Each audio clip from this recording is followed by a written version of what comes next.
সাফল্যমণ্ডিত নেতৃত্বের জন্য তাকেও জানাই আন্তরিক সাধুবাদ। সামিট অব দ্য ফিউচার আয়োজনে আমি মহাসচিবের দূরদর্শী ভূমিকার বিশেষ প্রশংসা করছি।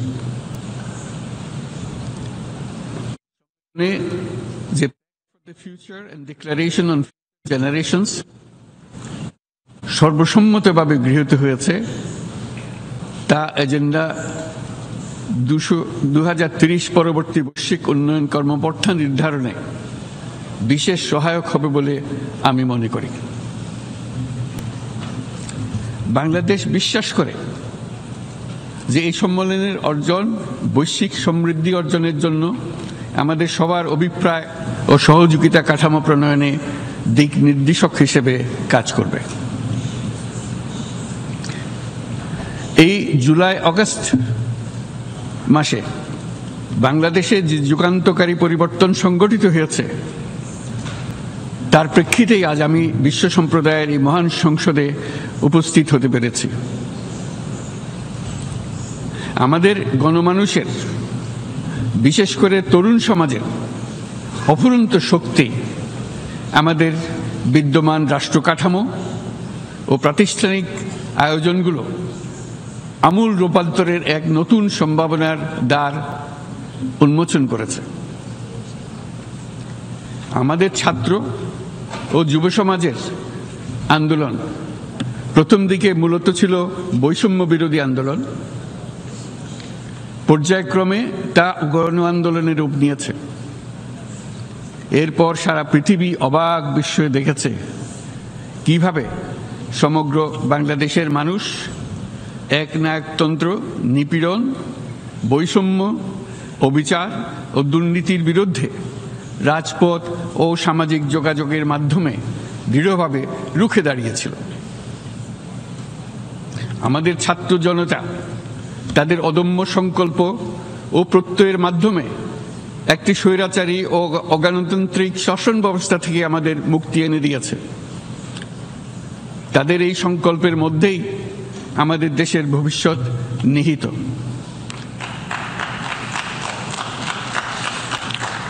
যা এই দেশকে বিশ্ব সম্প্রদায়ের মাঝে একটি দায়িত্বশীল জাতির মর্যাদায় উন্নত করবে বলে আমি বিশ্বাস করি।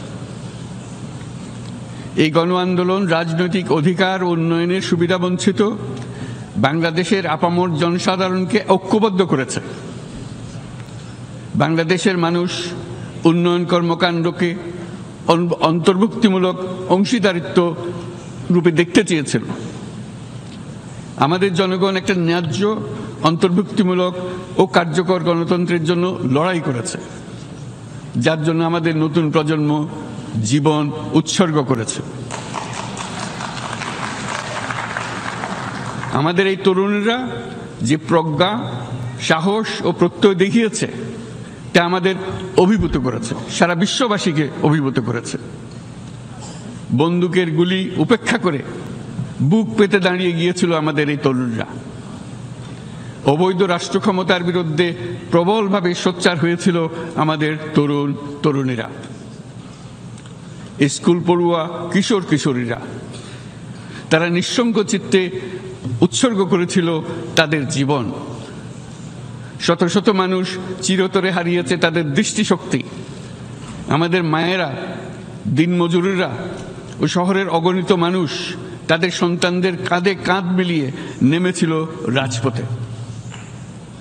তপ্ত রোদ, বৃষ্টি, মৃত্যু ভয়কে তোয়াক্কা না করে তারা সত্য ও ন্যায়সঙ্গত আকাঙ্ক্ষার বিরুদ্ধে দীর্ঘকালব্যাপী রাষ্ট্রযন্ত্রকে পরিচালনা করার অশুভ ষড়যন্ত্রকে পরাভূত করেছিল। জনগণের এই আন্দোলনে আমাদের জানা মতে প্রায় 800-এরও বেশি জীবন আমরা হারিয়েছি স্বৈরাচারী শক্তির হাতে।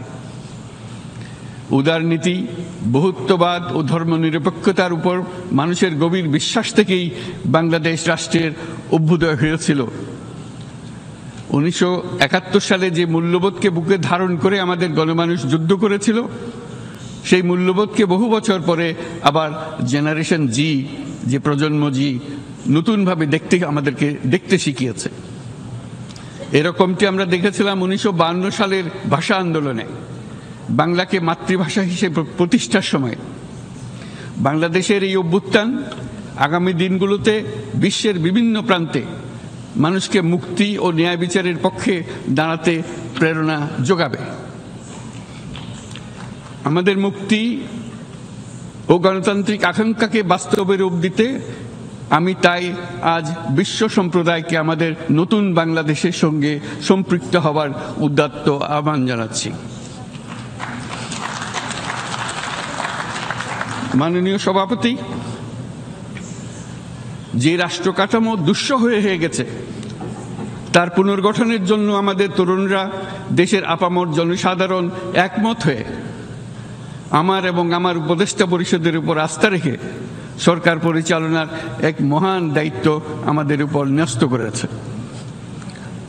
এই দায়িত্ব গ্রহণের পর আমরা গভীর বিস্ময় ও হতাশার সঙ্গে মুখোমুখিভাবে দেখতে পাচ্ছি কিভাবে সর্বগ্রাসী দুর্নীতি একটি কার্যকর গণতান্ত্রিক ব্যবস্থাকে ধ্বংসস্তূপে পরিণত করেছে, কিভাবে রাষ্ট্রের মূল প্রতিষ্ঠানগুলোকে নির্মমভাবে দলীয়করণের আবর্তে বন্দী করে রাখা হয়েছিল, কিভাবে জনগণের অর্থকে লুটপাট করা হয়েছিল, কিভাবে একটি বিশেষ স্বার্থান্বেষী গোষ্ঠী সমস্ত ব্যবসা বাণিজ্যকে অন্যায়ভাবে নিজেদের হাতে কুক্ষিগত করে দেশের সম্পদ অবাধে বিদেশে পাচার করে দিয়েছে।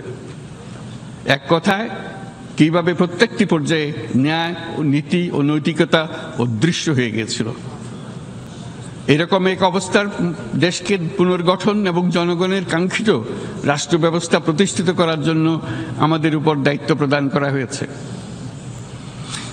অতীতের ভুলগুলোকে সংশোধন করে একটা প্রতিযোগিতামূলক ও শক্তিশালী অর্থনীতি এবং ন্যায়ভিত্তিক সমাজ ব্যবস্থা গড়ে তোলাই এই মুহূর্তে আমাদের মূল লক্ষ্য। বর্তমান পরিবর্তিত পরিস্থিতিতে সকল রাজনৈতিক দল এখন স্বাধীনভাবে তাদের মতামত প্রকাশ করতে পারছে।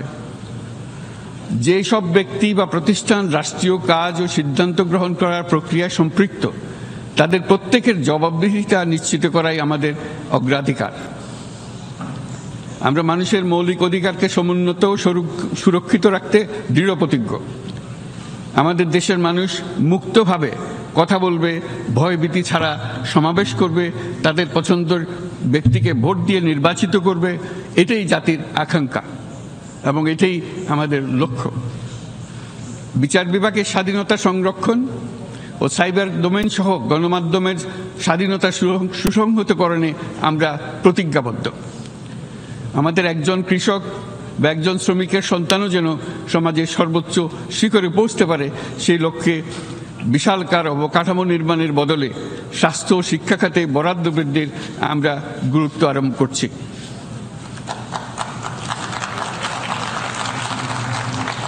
রাষ্ট্র ব্যবস্থার সকল পর্যায়ে সুশাসন ফিরিয়ে আনাই আমাদের অভীষ্ট। বাংলাদেশে যেসব আন্তর্জাতিক, আঞ্চলিক এবং দ্বিপাক্ষিক চুক্তির পক্ষভুক্ত সেগুলো প্রতিপালনে আমাদের সরকার বদ্ধপরিকর। জাতিসংঘ সহ বহু পাক্ষিক বিশ্ব কাঠামোতে বাংলাদেশের সক্রিয় অংশগ্রহণ ও অবদান অব্যাহত থাকবে।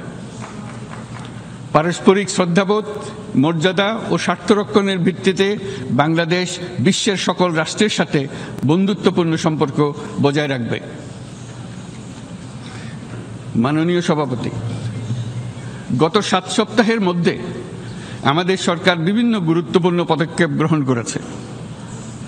আমাদের অনুরোধে সাড়া দিয়ে জাতিসংঘের মানবাধিকার বিষয়ক হাই কমিশনার বাংলাদেশের গণ আন্দোলনকালে সংগঠিত মানবাধিকার লঙ্ঘনের বিষয়ে বিস্তৃত অনুসন্ধান এবং এইসব বিষয়ে ঘটনার পুনরাবৃত্তি রোধে পরামর্শ প্রদানের জন্য একটা ফ্যাক্ট ফাইন্ডিং কমিশন গঠন এবং তার কাজ শুরু করার জন্য দ্রুত বাংলাদেশে পাঠিয়ে দিয়েছে।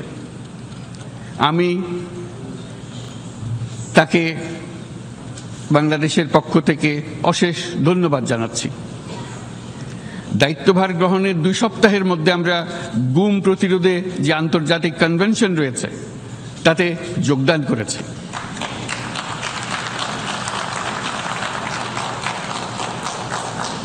এর আশু বাস্তবায়নের জন্য প্রয়োজনীয় দেশীয় আইন ও বিধি প্রণয়নে আমরা এখন প্রক্রিয়া শুরু করেছি।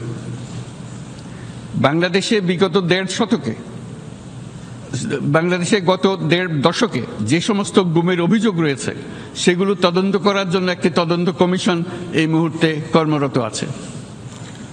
মানুষের আস্থা আত্মবিশ্বাস ফিরিয়ে আনতে এবং নির্মম অতীত যেন আর ফিরে না আসে কোনোদিন, সেই জন্য আমরা কিছু সুনির্দিষ্ট খাতে সংস্কারকে অগ্রাধিকার দিয়েছি। সেই লক্ষ্যে আমরা বিদ্যমান নির্বাচন ব্যবস্থা, সংবিধান, বিচার ব্যবস্থা, জনপ্রশাসন, আইন শৃঙ্খলা ব্যবস্থা সংস্কারের জন্য স্বাধীন কমিশন গঠন করেছি। সংবাদপত্র ও গণমাধ্যমের সংস্কারের জন্যও পৃথক কমিশন সহ আরও কয়েকটি বিশেষ বিষয়ে কমিশন গঠন প্রক্রিয়াধীন রয়েছে। ব্যবসা বাণিজ্যে অনুকূল পরিবেশ সৃষ্টির লক্ষ্যে আমরা ব্যাংক ও আর্থিক খাতের ব্যাপক সংস্কারের উদ্যোগ গ্রহণ করেছি। কোনো বিদেশি ব্যবসা বা বিনিয়োগ যেন ক্ষতিগ্রস্ত না হয় তা নিশ্চিত করতে আমরা বদ্ধপরিকর।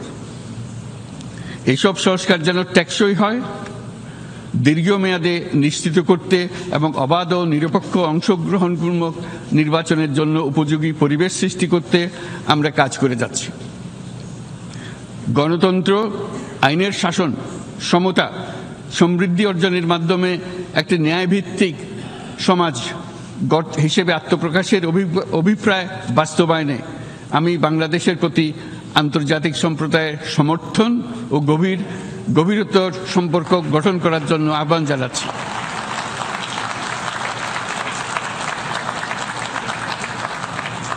মাননীয় সভাপতি, বাংলাদেশ মনে করে যে শান্তি রক্ষা ও সংঘাত মোকাবেলা জনগণের সমৃদ্ধি নিশ্চিত করার মূল চালিকা শক্তি। সাম্প্রতিক বিপ্লবকালে আমাদের ইতিহাসের সবচেয়ে কঠিনতম সময়ে জনগণের মুক্তির আকাঙ্ক্ষা পূরণে তাদের পাশে দৃঢ়ভাবে দাঁড়িয়ে আমাদের সাহসী সশস্ত্র বাহিনীসমূহ আরও একবার শান্তির প্রতি তাদের অঙ্গীকার প্রমাণ করেছে।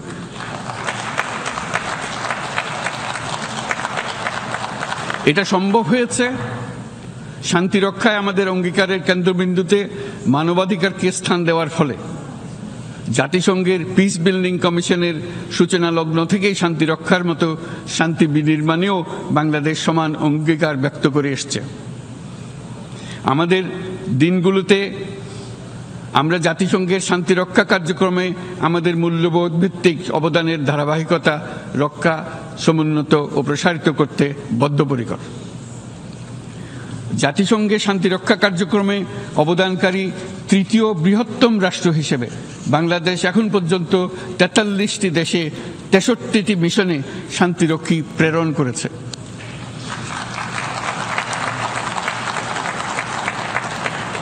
বসনিয়া থেকে শুরু করে কঙ্গো পর্যন্ত বিশ্বের বিভিন্ন প্রান্তে এসব মিশনে দায়িত্ব পালনকালে ১৬৮ জন বাংলাদেশি শান্তিরক্ষী নিজেদের জীবন বিসর্জন দিয়েছে।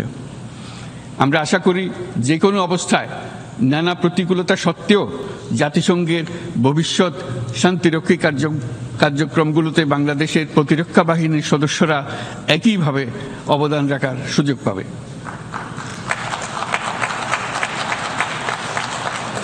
মাননীয় সভাপতি, আমাদের সকলের বাসস্থান এই পৃথিবী বৈশ্বিক অগ্রাধিকারগুলোকে সঠিকভাবে নির্ণয় করতে আগ্রহী। জলবায়ু পরিবর্তন আমাদের সকলের অস্তিত্বের প্রতি হুমকি স্বরূপ। এই গ্রীষ্মে সর্বকালের রেকর্ড ভঙ্গকারী তাপদাহ আমাদের জলবায়ুজনিত পরিবর্তনের কথা স্পষ্টভাবে স্মরণ করিয়ে দিয়েছে। আমাদের যা প্রয়োজন তা হলো জলবায়ু সম্পর্কিত ন্যায় বিচার, যাতে করে দায়িত্বজ্ঞানহীন সিদ্ধান্ত, উদাসীন আচরণ কিংবা এর মাধ্যমে সাধিত ক্ষতির বিষয়ে যারা সংশ্লিষ্ট তাদের দায়বদ্ধ করা যায়। জলবায়ু পরিবর্তনজনিত দীর্ঘমেয়াদী প্রভাবগুলো অপূরণীয় ক্ষতির কারণ হয়ে দাঁড়িয়েছে। আমরা জীব বৈচিত্র্য হারিয়ে ফেলছি, প্যাথোজেনের পরিবর্তনের ফলে নতুন রোগ বাড়ছে, কৃষিক্ষেত্রে চাপ বাড়ছে ক্রমাগতভাবে, পানি সম্পদ ঝুঁকিতে ফেলছে আমাদের বাসযোগ্যতাকে, সমুদ্র পৃষ্ঠের উচ্চতা বৃদ্ধি এবং লবণাক্ততা আমাদের ক্ষতি করছে প্রতিনিয়ত। ঘূর্ণিঝড়ের সংখ্যা ও মাত্রা বৃদ্ধির কারণে যেই ক্ষতি হচ্ছে তাকে উপেক্ষা করার সুযোগ নেই। ক্ষুদ্র কৃষক, প্রান্তিক পর্যায়ে জীবিকা অন্বেষণকারীরা জলবায়ু পরিবর্তনজনিত ঝুঁকির মুখোমুখি হচ্ছে সবচেয়ে বেশি। আমি আজ এই বিশ্ব সভায় যখন কথা বলছি তখন বাংলাদেশের পূর্বাঞ্চলে 50 লাখেরও অধিক মানুষ তাদের জীবদ্দশায় হওয়া সবচেয়ে ভয়াবহ বন্যা মোকাবেলা করে যাচ্ছে। মহাসচিব গুতেরেস আমাদেরকে দেখিয়েছেন যে বিদ্যমান পরিক্রমা অব্যাহত থাকলে বিশ্বের গড় তাপমাত্রা 2.7 ডিগ্রি সেলসিয়াস বৃদ্ধির দিকে অগ্রসর হতে থাকবে। তাই বাংলাদেশের মতো জলবায়ু ঝুঁকিতে থাকা দেশগুলোতে অভিযোজনের জন্য ব্যাপক বিনিয়োগের আহ্বান জানাচ্ছি।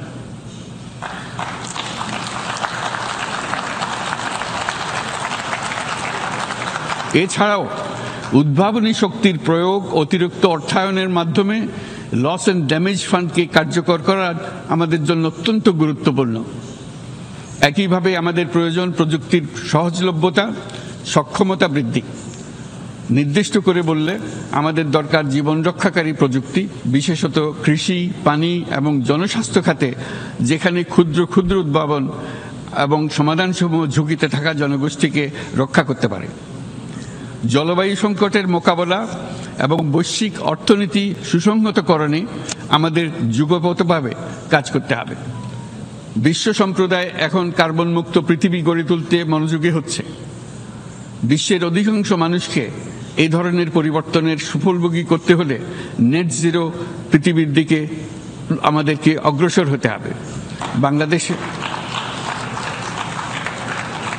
বাংলাদেশের মতো দেশগুলোকে সাথে নিয়ে যেতে হবে।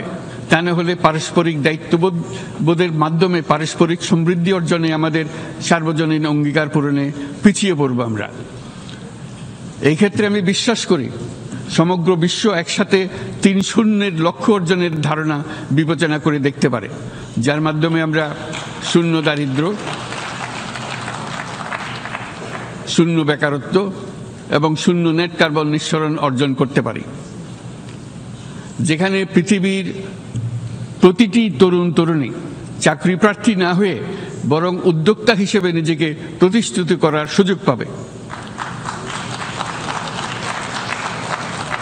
তারা যেন এই সম্পদের সীমাবদ্ধতা সত্ত্বেও নিজ নিজ সৃজনশীলতার বিকাশ করতে পারে, যেখানে একটি ব্যবসায়িক উদ্যোগ সামাজিক সুফল, অর্থনৈতিক মুনাফা এবং প্রকৃতির প্রতি দায়িত্বশীলতার মধ্যে একটি চমৎকার ভারসাম্য আনতে পারে, যেখানে সামাজিক ব্যবসার মাধ্যমে যে কোনো ব্যক্তি ভোগবাদী জীবনধারা থেকে উত্তরণ করে সামাজিক ও অর্থনৈতিক পরিবর্তনের সৃজনশীল শক্তি হিসেবে নিজেকে প্রতিষ্ঠিত করতে পারে।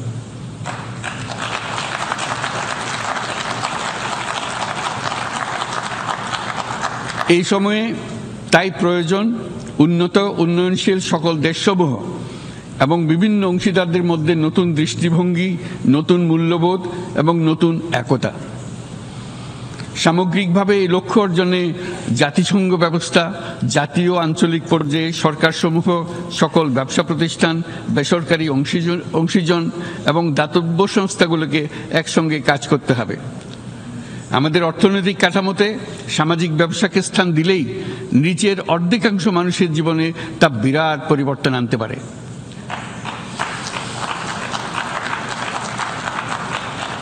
এই পদক্ষেপ একই সঙ্গে জলবায়ুর ধ্বংসাত্মক গতিকে সফলভাবে রোধ করতে পারে এবং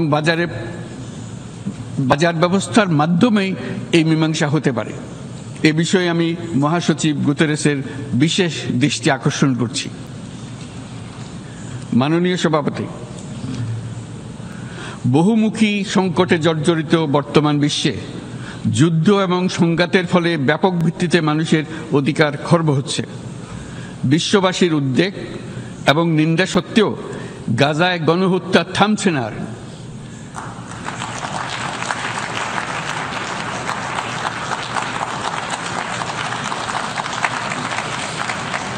ফিলিস্তিনের মতো বিদ্যমান বাস্তবতা কেবল আরব কিংবা মুসলমানদের জন্যই উদ্বেগজনক নয়, বরং তা সমগ্র মানব জাতির জন্যই উদ্বেগের বিষয়।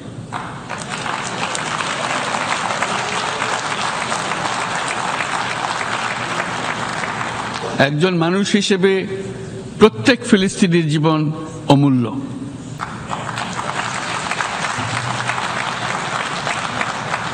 ফিলিস্তিনের জনগণের বিরুদ্ধে যে মানবতা বিরোধী অপরাধ হচ্ছে তার জন্য সংশ্লিষ্ট সকলকে দায়বদ্ধ করতে হবে।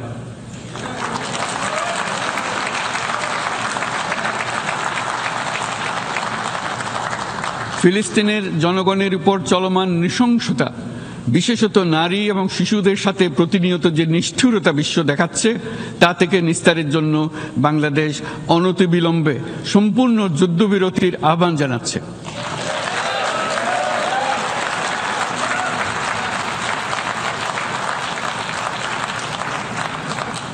দ্বিরাষ্ট্রভিত্তিক সমাধানেই মধ্যপ্রাচ্যে টেকসই শান্তি আনতে পারবে। তাই জাতিসংঘ সহ আন্তর্জাতিক সম্প্রদায়ের সকলকে এর বাস্তবায়নের জন্য এখনই উদ্যোগ নিতে আহ্বান জানাচ্ছি।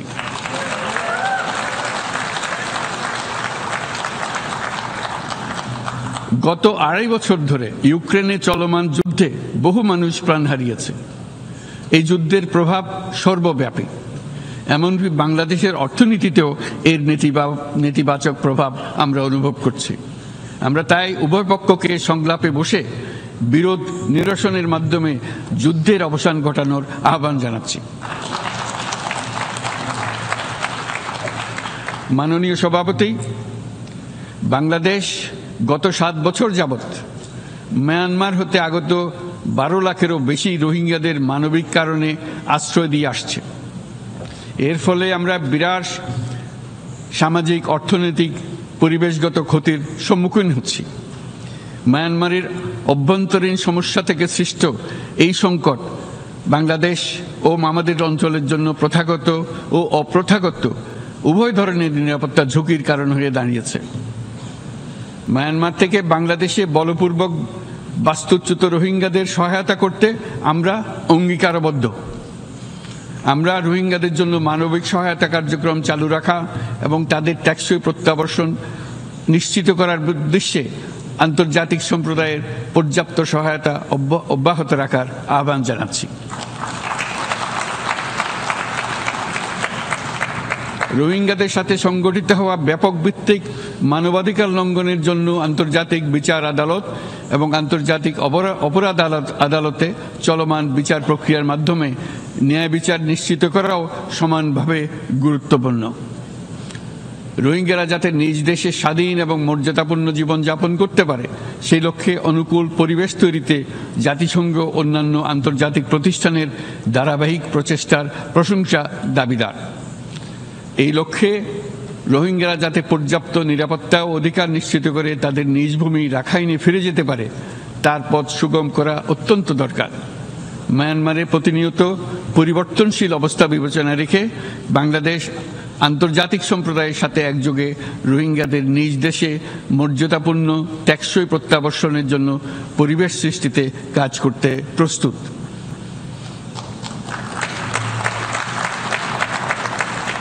মাননীয় সভাপতি, রাজনৈতিক মুক্তি এবং সামাজিক অর্থনৈতিক জাগরণ ব্যতীত শান্তি ও নিরাপত্তা নিশ্চিতে সাফল্য অর্জন করা সম্ভব নয়। প্রায় 1 দশক পূর্বে বিশ্ব সম্প্রদায় সর্বসম্মতক্রমে এজেন্ডা 2030 প্রণয়ন করেছিল। আমরা সবাই আমাদের সামষ্টিক আকাঙ্ক্ষা ও বিশ্বাস অর্পণ করেছি এই সার্বজনীন টেকসই উন্নয়ন অভিষ্টগুলো অর্জনে। সার্বিকভাবে মাত্র 17% ও কম লক্ষ্যমাত্রা অর্জন হয়েছে। স্পষ্টতই এই ক্ষেত্রে অনেক উন্নয়নশীল রাষ্ট্র আরও পিছিয়ে আছে। উন্নয়নশীল দেশগুলোকে এসডিজি অর্থায়নের বছরে প্রায় 2.5 থেকে 4 ট্রিলিয়ন মার্কিন ডলারের সমান ঘাটতি মোকাবেলা করতে হচ্ছে। উন্নয়নশীল বিশ্বের ঋণের বোঝা, ক্ষয়িষ্ণু আর্থিক সক্ষমতা এবং জলবায়ু পরিবর্তনের ক্ষতিকর প্রভাবের কারণে বাংলাদেশের মতো দেশগুলিতে বেশি ঝুঁকিতে রয়েছে। আমরা আশা করি উন্নয়নের জন্য অর্থায়ন সংক্রান্ত 4র্থ আন্তর্জাতিক সম্মেলনে এই ধরনের জটিল এবং কাঠামোগত সমস্যাগুলোর দিকে নজর দেওয়া হবে। বহুপাক্ষিক আর্থিক প্রতিষ্ঠানগুলোকে এমন অভিন্ন লক্ষ্যে নিয়ে যাওয়ার কাজ করতে হবে যাতে সকল রাষ্ট্র সমানভাবে সম্পদ ও সুযোগের ব্যবহার করতে পারে। তারা নিজেদের কর্মসূচিতে সামাজিক ব্যবসাকে গুরুত্বপূর্ণ ভূমিকা দিতে পারে যাতে নিম্ন আয়ের দেশগুলোর বাস্তবতাকে বিশেষভাবে মোকাবেলা করা যায়। যা ব্যবসায়ী উদ্যোগ এবং ব্যক্তির সৃজনশীলতাকে উদ্বুদ্ধ করে, যা বঞ্চিত জনগোষ্ঠীকে বিশালভাবে সহায়তা করে। এই ক্ষেত্রে অবৈধ অর্থের প্রবাহ এবং উন্নয়নশীল দেশগুলো থেকে সম্পদ পাচার বন্ধ করা অত্যন্ত আবশ্যক। উন্নয়নশীল দেশগুলো থেকে পাচার হয়ে যাওয়া সম্পদ ফেরত আনার জন্য আন্তর্জাতিক সহযোগিতা জোরদার করতে হবে। আমরা আশা করি কর ফাঁকি রোধে আন্তর্জাতিক কর কনভেনশন অতি শীঘ্রই গৃহীত হবে। মাননীয় সভাপতি, আমরা যে নিবিড়ভাবে সংযুক্ত বিশ্বে বসবাস করছি, সেখানে অভিবাসন এবং মানুষের অবাধ প্রবাহ এক অলঙ্ঘনীয় বাস্তবতা। বাংলাদেশি নাগরিকরা প্রতিনিয়ত বিভিন্ন দেশে অভিবাসী হিসেবে যাচ্ছেন। তারা বিভিন্ন দেশে তাদের কর্মসংস্থানের সন্ধানে আছেন। বিশ্বের বিভিন্ন প্রান্তে এই মুহূর্তে প্রায় 1.5 কোটি প্রবাসী বাংলাদেশি আছেন। সকলের জন্য অভিবাসনের উপযোগিতা নিশ্চিত করতে পথ সুগম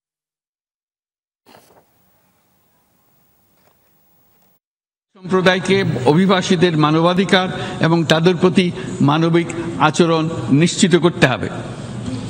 অভিবাসনের উপর 2018 সালে যে গ্লোবাল কম্প্যাক্ট অন মাইগ্রেশন গৃহীত হয়েছে, তার পূর্ণ বাস্তবায়নে বাংলাদেশ প্রতিশ্রুতিবদ্ধ এবং একই সাথে অনিরাপদ অভিবাসন রোধেও আমরা বদ্ধপরিকর। মাননীয় সভাপতি, প্রতি বছর প্রায় 25 লক্ষ তরুণ তরুণী বাংলাদেশের শ্রমবাজারে যুক্ত হচ্ছেন। বাংলাদেশের বিপুল জনশক্তির প্রায় 2/3 তরুণ। এই জনশক্তিকে বর্তমান ও আগামীর জন্য গড়ে তোলা বাংলাদেশের জন্য একটা বড় চ্যালেঞ্জ। ক্রমপরিবর্তনশীল কর্মজগতে একজন তরুণকে প্রতিনিয়ত নতুন দক্ষতা অর্জন করতে হয়। এই কর্মপরিবেশের সাথে মানিয়ে নেওয়া শিখতে হয়। এই জন্য বাংলাদেশ যখন মধ্যম আয়ের দেশ হিসেবে উন্নতি হচ্ছে, তখন আমরা শিক্ষা এবং প্রযুক্তিগত সহায়তা লাভের উপর বিশেষ জোর দিচ্ছি। এবার কৃত্রিম বুদ্ধিমত্তার বিষয়ে আসি। কৃত্রিম বুদ্ধিমত্তার অভাবনীয় বিকাশ এবং এর বহুমাত্রিক প্রয়োগে বাংলাদেশ বিশেষভাবে আগ্রহী। আমাদের তরুণ সমাজ জেনারেটিভ আর্টিফিশিয়াল ইন্টেলিজেন্সের সম্ভাবনা নিয়ে উচ্ছ্বসিত। একজন বিশ্ব নাগরিক হিসেবে তারাও চায় নতুন পৃথিবীতে নিয়োজিত হতে, কর্মক্ষম হিসেবে নিজেকে গড়ে তুলতে। বাংলাদেশের মতো বৃহৎ তরুণ জনগোষ্ঠীর দেশ যাতে কৃত্রিম বুদ্ধিমত্তার প্রয়োগজনিত অর্জিত সুফল থেকে পিছিয়ে না পড়ে, বিশ্ব সম্প্রদায়কে তা নিশ্চিত করতে হবে। একই সঙ্গে নিশ্চিত করতে হবে যেন কৃত্রিম বুদ্ধিমত্তার কারণে কর্মক্ষেত্রে মানুষের চাহিদা ক্রমাগতভাবে সংকুচিত হয়ে না যায়। এই প্রসঙ্গে আমি উল্লেখ করি যে আমরা ভিন্ন একটা ইন্টেলিজেন্স, অটোনোমাস ইন্টেলিজেন্স, অর্থাৎ যে কৃত্রিম বুদ্ধিমত্তা নিজেই নিজের কৃত্রিম বুদ্ধিমত্তাকে সম্প্রসারিত করতে পারে মানুষের কোনো হস্তক্ষেপ ছাড়াই, তার ব্যাপারে আমরা বৈজ্ঞানিকদের দৃষ্টি আকর্ষণ করতে চাই। তারা যেন এই ক্ষেত্রে অগ্রসর হওয়ার আগে মানুষের উপরের প্রভাব সম্বন্ধে নিশ্চিত হয়ে অগ্রসর হন। আমাদের ধারণা, অটোনোমাস ইন্টেলিজেন্স মানুষের অস্তিত্বকে বিপন্ন করে তুলতে পারে। কাজে এই ব্যাপারে আমাদের সম্পূর্ণ সজাগ থাকতে হবে। মাননীয় সভাপতি, আমাদের আসলে দরকার নতুন ধরনের সহযোগিতা কাঠামো, যেখানে বৈশ্বিক ব্যবসা ও জ্ঞানের অধিকারী গোষ্ঠী মানুষের চাহিদাগুলোকে যথাযথভাবে অনুধাবন করবে। আন্তর্জাতিক সহযোগিতার মাধ্যমে উন্নয়নশীল দেশগুলোর জন্য এমন একটি রূপান্তরকারী ব্যবস্থা তৈরি করতে হবে যা কর্মসংস্থান, আর্থসামাজিক প্রতিকূলতা বা জীবিকার জন্য যুৎসয় সমাধান নিশ্চিত করবে। মাননীয় সভাপতি, আমাদের প্রচেষ্টা, সক্ষমতা এবং সম্পদ একত্রীকরণের মাধ্যমে সকলের সামর্থ্য, উদ্ভাবনী শক্তি এবং সমৃদ্ধিকে কাজে লাগাতে হবে। আর্থসামাজিক উন্নয়ন এবং জলবায়ু সহনশীলতা নিয়ে আমরা প্রতিনিয়ত যে প্রতিকূলতার সম্মুখীন হচ্ছি, সম্মিলিত উদ্যোগের মাধ্যমে তার মোকাবেলা করতে হবে। বৈশ্বিক দক্ষিণের দেশগুলোকে অনন্য অর্থনৈতিক এবং সামাজিক প্রেক্ষাপটে দক্ষিণ দক্ষিণ এবং ত্রিভুজীয় সহযোগিতা এই ক্ষেত্রে বিশেষভাবে সহায়ক হতে পারে বলে আমি মনে করি। বৈশ্বিক দক্ষিণের আওয়াজকে বিশ্বব্যাপী জোরালোভাবে তুলে ধরার জন্য প্রয়োজন সম্মিলিত উদ্যোগ। সেই জন্য বৈশ্বিক এজেন্ডা প্রণয়ন ও বাস্তবায়ন নিশ্চিত করতে বৈশ্বিক দক্ষিণের দেশগুলোর মতামতকে যথাযথ গুরুত্বের সাথে বিবেচনা করতে হবে। জনাব সভাপতি, কোভিড অতিমারির অভিজ্ঞতায় আমরা দেখেছি জনস্বাস্থ্যে ব্যাপক বিনিয়োগ কতটা গুরুত্বপূর্ণ হতে পারে। বিশ্ব স্বাস্থ্য সংস্থায় বৈশ্বিক অতিমারি চুক্তির চলমান আলোচনায় বাংলাদেশ নেতৃত্ব প্রদান করে চলেছে। আমরা চাই কার্যকর আন্তর্জাতিক সহযোগিতা, জনস্বাস্থ্য ব্যবস্থায় অর্থায়ন, প্রযুক্তি হস্তান্তর, গবেষণা ও উন্নয়ন, ভ্যাকসিন থেরাপিউটিক্সের উৎপাদন, বহুমুখীকরণ এবং সকল ভ্যাকসিনকে মেধাস্বত্ব অধিকার মুক্ত ঘোষণা করার ব্যাপারে ঐক্যমত্য গঠন। অসংক্রামক রোগসমূহের বিরুদ্ধে লড়াইয়ে এই বিষয়গুলি অত্যন্ত গুরুত্বপূর্ণ। জনাব সভাপতি, এবছর আমরা জাতিসংঘের সাথে বাংলাদেশের অংশীদারিত্বের সুবর্ণ জয়ন্তী উদযাপন করছি। গত 50 বছর ছিল আমাদের জন্য একটা পারস্পরিক শিক্ষণীয় সম্মিলিত যাত্রা। সীমিত উপায়ে বাংলাদেশ বৈশ্বিক শান্তি ও নিরাপত্তা, ন্যায়, সমতা, মানবাধিকার প্রতিষ্ঠায় ধারাবাহিকভাবে অবদান রেখে আসছে। আমাদের সমন্বিত প্রয়াসের পেছনে আছে সত্যিকার অর্থে একটি নিয়মভিত্তিক বৈশ্বিক ব্যবস্থা গড়ে তোলা। এই প্রসঙ্গে উদাহরণ হিসেবে আমি স্মরণ করছি 1999 সালে জাতিসংঘ সাধারণ পরিষদে ক্ষুদ্র ঋণের উপর গৃহীত রেজুলেশনের কথা। সেই সময় জাতিসংঘ 2005 সালকে ইয়ার অফ মাইক্রোক্রেডিট ঘোষণা করেছিল, যার ফলে ক্ষুদ্র ঋণ বিশ্বব্যাপী সম্প্রসারিত হবার সুযোগ পেয়েছিল। একই সময়ে বাংলাদেশের উদ্যোগে গঠিত হয়েছিল ফ্রেন্ডস অব মাইক্রোক্রেডিট। 2001 সাল থেকে সাধারণ পরিষদে কালচার অফ পিস সংক্রান্ত বাৎসরিক যে রেজলিউশন গৃহীত হয়ে আসছে, বা নিরাপত্তা পরিষদে নারী, শান্তি ও নিরাপত্তা সংক্রান্ত যে 1325 নম্বর রেজলিউশন গৃহীত হয়েছিল, তা বাংলাদেশের বিশ্বজনীন উদ্যোগগুলোর প্রতিফলন এবং অবদান। মাননীয় সভাপতি,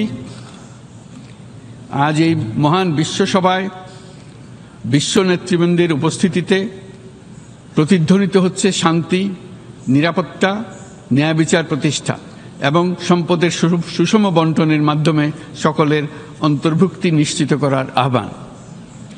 সদস্য রাষ্ট্র হিসেবে আমাদের প্রত্যেককে আজ গভীরভাবে অনুধাবন করতে হবে কিভাবে আমরা নারী, পুরুষ সকলের জন্য ও আগামীর দিনগুলোতে উদ্যোক্তা হবার সমান সুযোগ সৃষ্টি এবং তাদের ক্ষমতায়ন নিশ্চিত করতে পারি।